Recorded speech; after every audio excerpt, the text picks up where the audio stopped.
So is Elon Musk and Twitter good for real estate? Uh, we all like to see the good where we can, and I've talked to some people about this, and I can kind of talk about the pros and cons. Uh, Primarily the pros. Anyways, I'm off somewhere. I've actually got a bunch of lights dropping off. Got a house going to be staged day after tomorrow, and things are just wrapping up. Maybe I'll come back and do a video on that later on, but for now, I'm just going to talk while I take this ride. I got to open up my gate, and we'll get talking. So, and this will be in the dark in a moment. Hey, Richard, good to see you in here, buddy. So regarding Elon Musk and Twitter, oh, sorry, trying to let my gate close.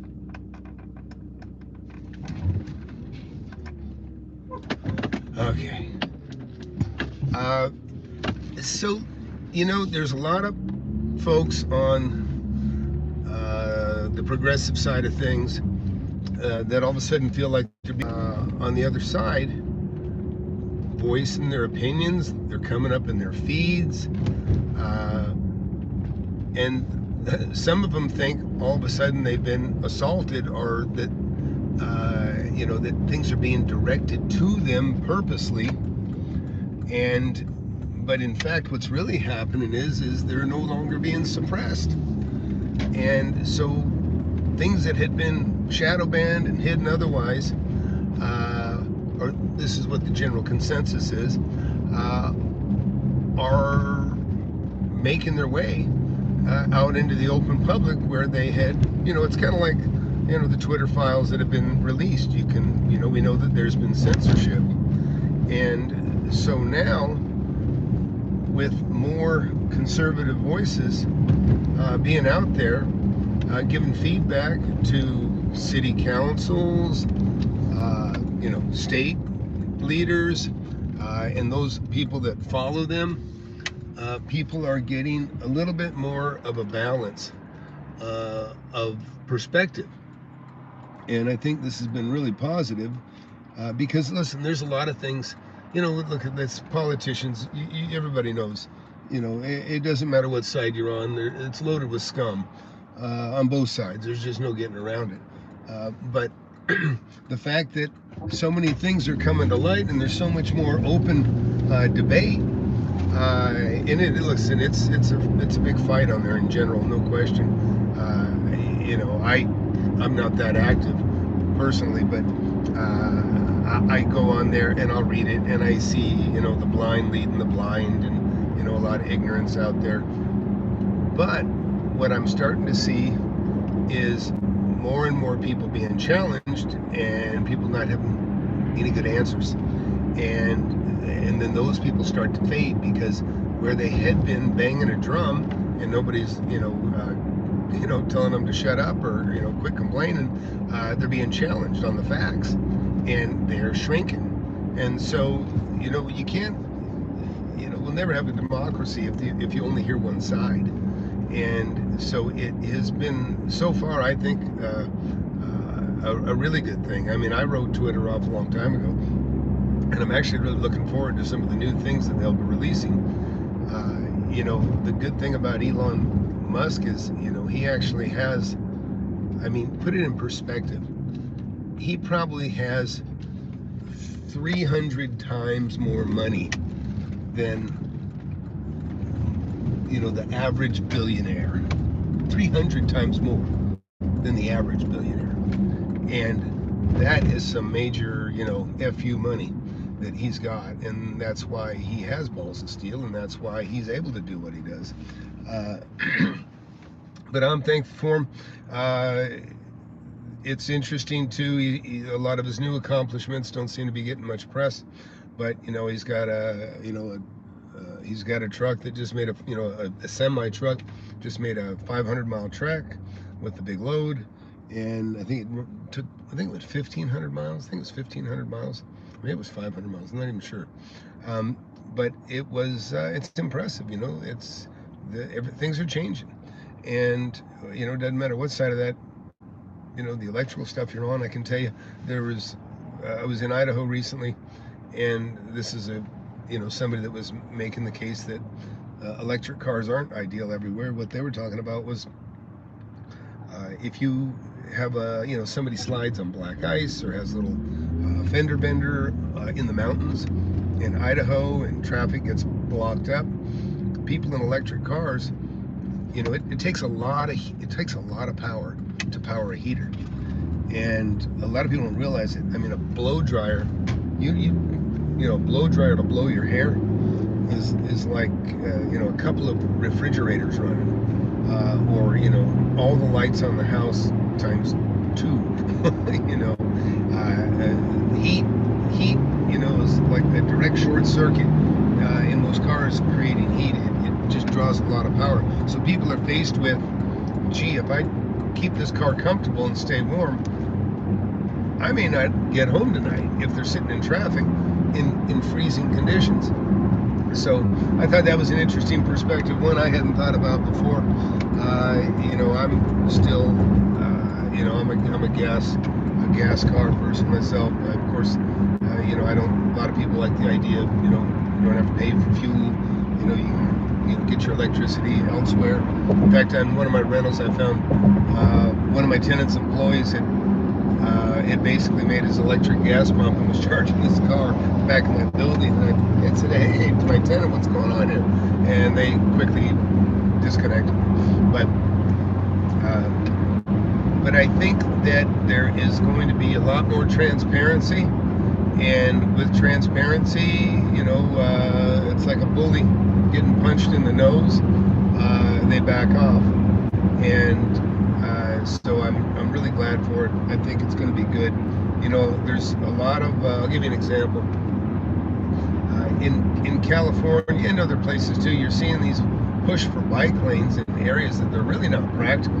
You take a 4-lane street in an area that goes through an industrial property, and I actually have one of these properties, and where you already have 5 lanes, a center lane, and then 2 lanes going, opposite directions, and then all of a sudden the council decides bike lanes are more important. So they take away a lane on each side to facilitate a bike lane, or maybe even if it's just 4 lanes, they'll put a bike lane on each side, and so now it's no longer 2 lanes on each side, it's just a single lane on each side. If you're lucky, they'll keep a center lane, but you can see what a nightmare this is, because anybody that's taking a right-hand turn, you're backing up all the traffic. Anybody that takes a left-hand turn, you're backing up all the traffic, unless you have the center lane. And you're seeing this kind of stuff go on. Like, give you an example, in Texas, it's too hot to ride a bike anywhere. If you're going to ride a bicycle in Texas, 9 months out of the year, in general, you better have a shower waiting for you at the other end of that trail. And not how many people have a shower waiting for them at work. And my point is, it's impractical. It's not, it doesn't make any sense, but there's a powerful lobby that pushes these things, and even though it's not necessarily good for the neighborhood, all of a sudden you'll see bike lanes that nobody uses, and that are impractical most of the year, and then people, it's taken them twice as long to get to where they want to go for lunch on their lunch break, and people that have a half-hour lunch, that's a big problem for, and or people that are just trying to get home to their kids after work. They're having, all of a sudden now they spend another 10 minutes in traffic, in their own neighborhood, just trying to get home. So I don't know what your thoughts are, Richard. What do you think about that?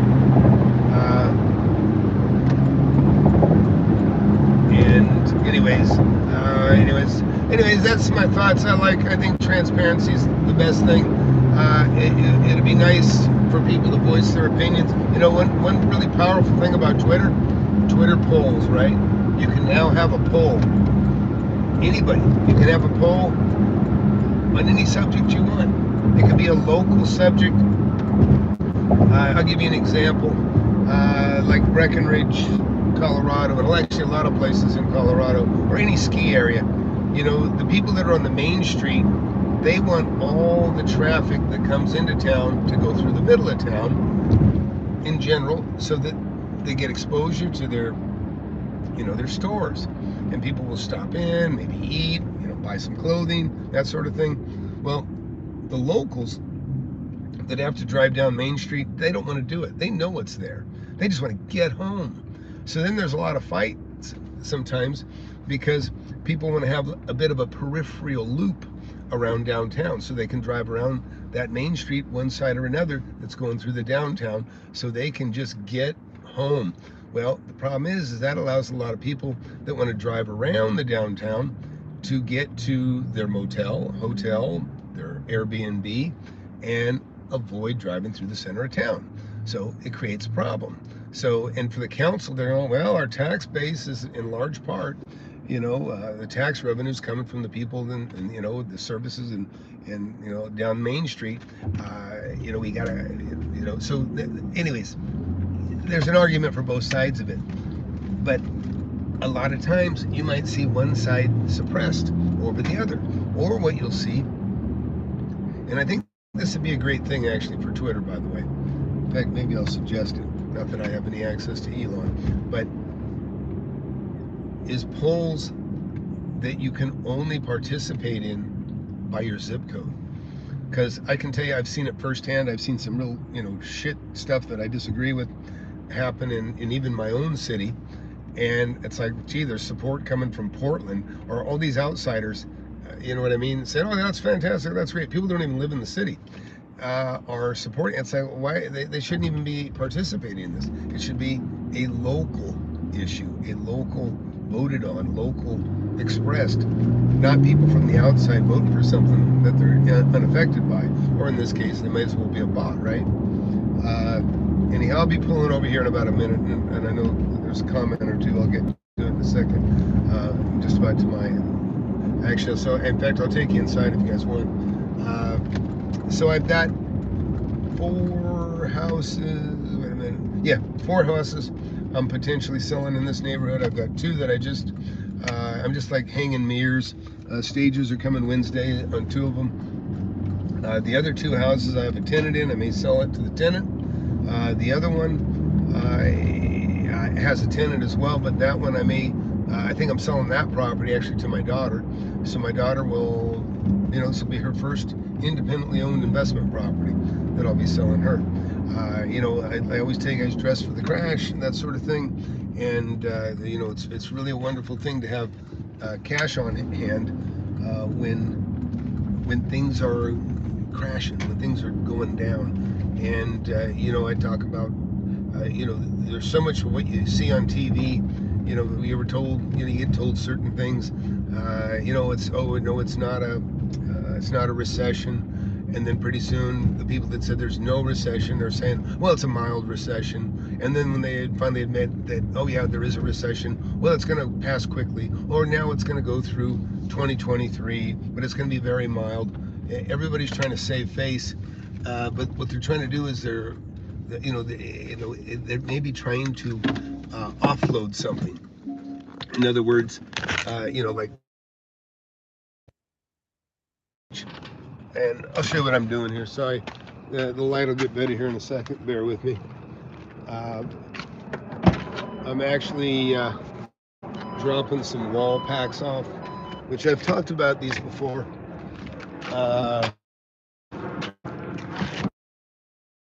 These are the, so if I can show you this. These are these little 1/2-inch flush mount lights. I love them, and I you know, I bought more than 100 of these at a time when I buy them. I buy them so I don't run out, and I do need them in the future. And these ones came out of my personal stock, because the stores are actually out of them. And I'll take you inside the house in a sec. And I can talk to you a little better too, by the way. So I just had a new range delivered here too. That should be in place. Cleaners are coming. Love these combo locks. Okay. A little light outside there too. But what's going to end up happening is I'll probably sell this place for somewhere in the low fours, maybe 420 or something like that. But this, you got to remember, I bought this only 7-8 months ago for $303,000. I bought it right. I bought it more than 100. It was $100,000 on the market, pretty much at the time, in a fast appreciating area. Maybe it was even 150 under. It's hard to say, but now it's got a new coat of paint. I probably put, I don't know, 30. Put new countertops, new cabinets, new floors. I didn't have to do any tile.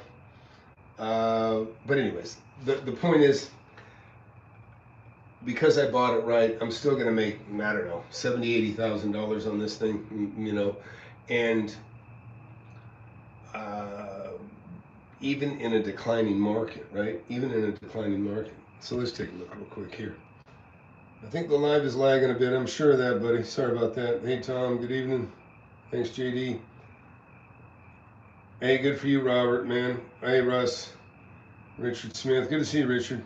And I talked to Russ earlier. So look, look at it's dark. It's getting dark early, anyways. But listen, if you want to make money in real estate, you make the money while the getting's good.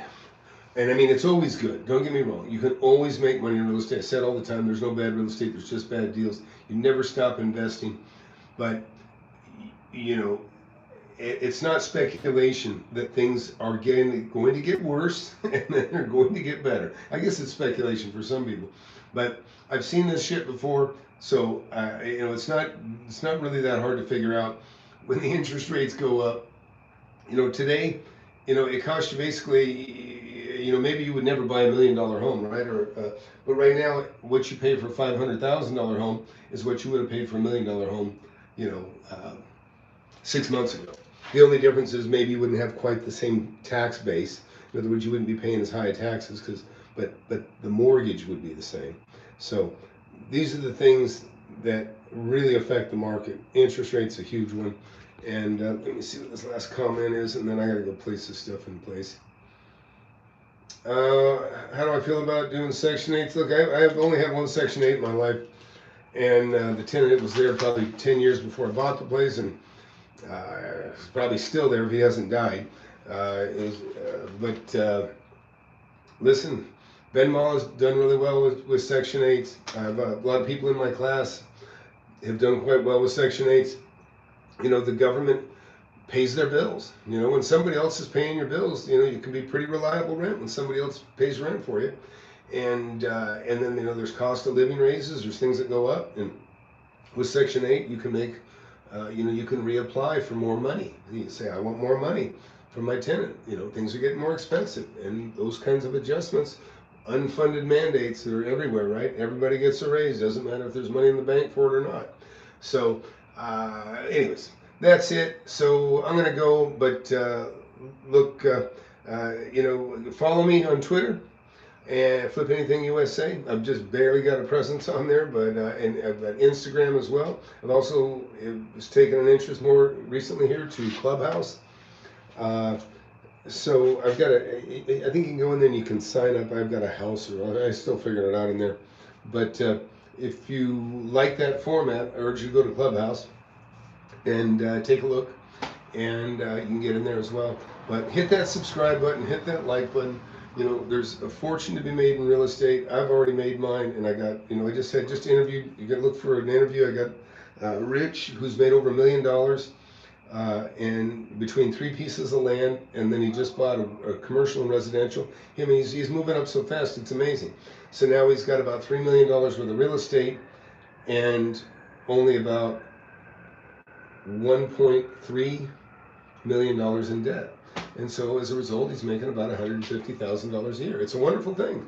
So, but only real estate can give you those kinds of fantastic profits, and jumps in life. I don't know what else to point you to. That's what I did. That's how I've done it. And, but anyways, I'll leave it at that. Hey, everybody, thanks for hanging out and checking in. And we'll be doing more stuff soon. Better than this, if you can believe that. We'll see you later.